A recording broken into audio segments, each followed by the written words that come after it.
Өзүңөр билесиңер, мына дем алыш күнү 20га жакын кишилер, белгилүү саясатчылар, блогерлер, журналисттер камакка алынып кетти, СИЗО 1ге. Анан кийин бияктан аттарын белгилеп кетейин: Равшан Жээнбеков, Гүлнара Журабаева, Асия Сасыкбаева, Перизат Суранова, Атай Бешенбек, Эрлан Бекчорович, Азимбек Бекназаров, Рита Карасартова, Клара Сооронкулова, Жеңиш Молдокматов, Талайбек Мадаминов, Айбек Бусурманкулов, Айданбек Акмат, Чынарбек Шабдануулу, Чыңгыз Капаров, Улукбек Маматаев, Нурлан Асанбеков, анан дагы башкалары да. Негизи у нас даже вот политические взгляды разные, да, ушу кишилер мененчи, особенно со мной, да. Бирок акыйкат үчүн бул туура эмес да, бул туура эмес чечим. Эртең күрсү күнү бир кыйналып кетсек, ушу журналисттерден эчтеке жардам күтпөй эле койсоңор болот да, бул туура эмес. Вы понимаете, что власть теряет поддержку СМИ и журналистов? Ошон үчүн мен күн тартибине суранат элем, бүгүн министр внутренних делди чакырып, ички иштер министрлигин, омбудсменди чакырып, ГСИНди чакырып, условия ужасные дейт. Ошолордун баарын чакырып туруп, бүгүн отчет берсин, бизде суроо жооптор толтура да. 71-ге чыккан Асия Айтбаевна жана Журабаева эжелер, булар мыйзамдын сызыгынан чыккан адамдар. Булар бийлик басалы деген эч кандай ою да жок, мыйзам бузган эмес.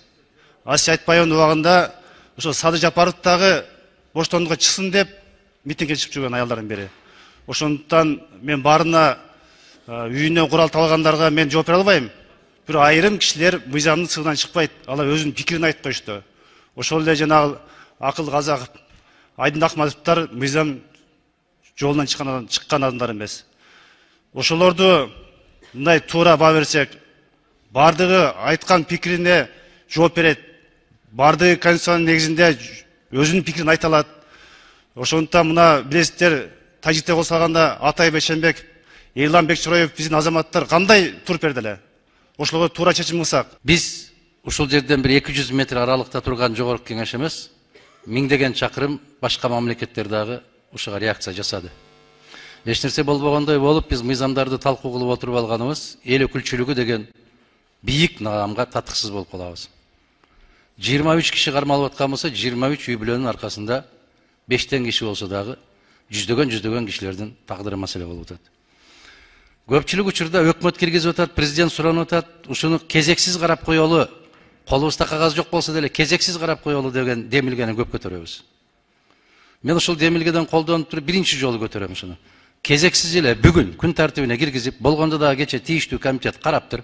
Тийиштүү комитеттин позициясы белгилүү. Ушуну кезексиз ушул маселеден карап баштасак, маалыматтарды угуп алгандан кийин анан мыйзамдарды талкууга өтө берсек. Аткарылбагандан кийин, мыйзамдар аткарылбагандан кийин үстөккө босток ала бергенден эмне пайда? Аткарылган күчүндө турган мыйзамдардын аткарылышы жөнүндө бир маалымат угуп коелучу, кандай болуп атыптыр, эмне болуп атыптыр? Биз кабыл алып кол коюп берип аткан мыйзамдардан пайда барбы, жокпу деген маселеге жооп болуп калат.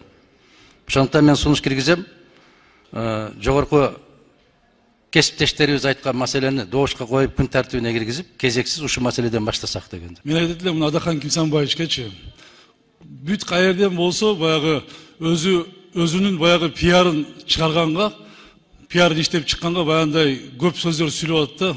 Мен Адахан Кимсанбаевичке айтат элем, токтотуңуз, мындай болгон, мындай сүйлөгөн болбойт да. Элге пиар, жөнөкөй жерден пиар иштеп болбойт. Мамлекет азыр кыйын акыбалда турганда кичине бир мындай мамлекеттик сыр бар дейт, кичине бир мындай сабыр кылып турган жакшы. Ана мен айтат элем, Адахан Кимсанбаевичкечи, кимден кийин баягы дин жөнүндө сүйлөйсүз, билем дейсиз, бирок билем дегениңизден билбегениңиз өкүнүчтүү да. Дин жөнүндө сүйлөйсүз, ар дайым баягы выбор маалында, агитацион маалдарда дин жөнүндө сүйлөп жүргөнсүз, андан билем дегениңизден билбегениңиз өкүнүчтүү да. Мен айтат элем,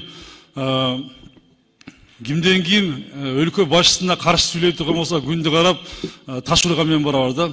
Ал таш өзүңүзгө тийиши мүмкүн. Мындай кичине бир сыйлап мамлекетке ушундай биздин өлкө башчыда эч ким 30 жылда эч ким андай жакшы иштерди алып барган эмес. Мына күч баягындай күчтүү жана баягы аружаларды алып келип мамлекетке 30 жылда эч ким мындай биздин бийлик башында турган президентибизде эч ким иштеген эмес. Сиз 30 жылда bir kirpич alып келген эмессиз. Мен айтам, сиздей азыр сиз менен тең келе турган бул жерде жигит мүнөздүү адамдар аз. Сиз менен тең келе бир гана баягы аял киши тең келбесе, мындай жөн жерден пиар иштеп, мындай бул жерде дүрбелең кылбаңыз элдичи.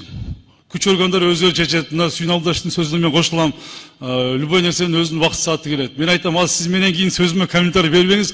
Чыгып сүйлөй турган болсоңуз, мен сизге айтайын. Мен чыгып мен сизге билем деген, билбеген нерсеңизди мен түшүндүрүп берем, кабинетиңизге бар. Бул жерде биздин депутаттарга тоскоол болбой эле. Фархат инемден да сөзүнө кошулам. Биздин коллега өзүн билесиз, өзүнөн башканы жакшы көрбөйт.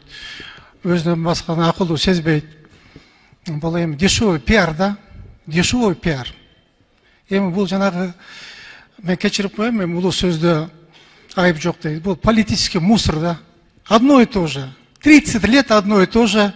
Себе пиарить нужно. Публика ойнош керек, өзүнү пиаритеш керек. Ошон үчүн ишти алып баралы. Сүйүн Абылдаевичти мен колдойм. Кийин укук коргоо органдарынын жумуштары бүтсүн, чакыралы, келели. Биз деле переживать этип атабыз. Биз деле күйүп атабыз, биздин жарандар. Урматтуу коллегалар, бүт барыңыздарды сыйлайм. Бирок ошол эле кезде эстеткерсем да, бири-бирибизге тийишпесек, бирөөгө мен мындай кошулбайм, бирок ошол эле жерде чындыгында депутат мындай тиндей деп эми ар бирөөсү өзүн билет да. Эл дагы аны билет. Бири-бирибизге оценканы бербейли да. Себеби бул ато мындай азыр прецедент болуп калып, аны бири-бирибизге тийишип баштайбыз да, бул туура эмес да өзү. Бири-бирибизди сыйлап, депутаттык мандатты сыйлап эми зачем намма тийишип. Урматтуу депутаттар, маалымат катары эле угуп коебуз анда түштөн кийин. Макулсуздар ошого, э?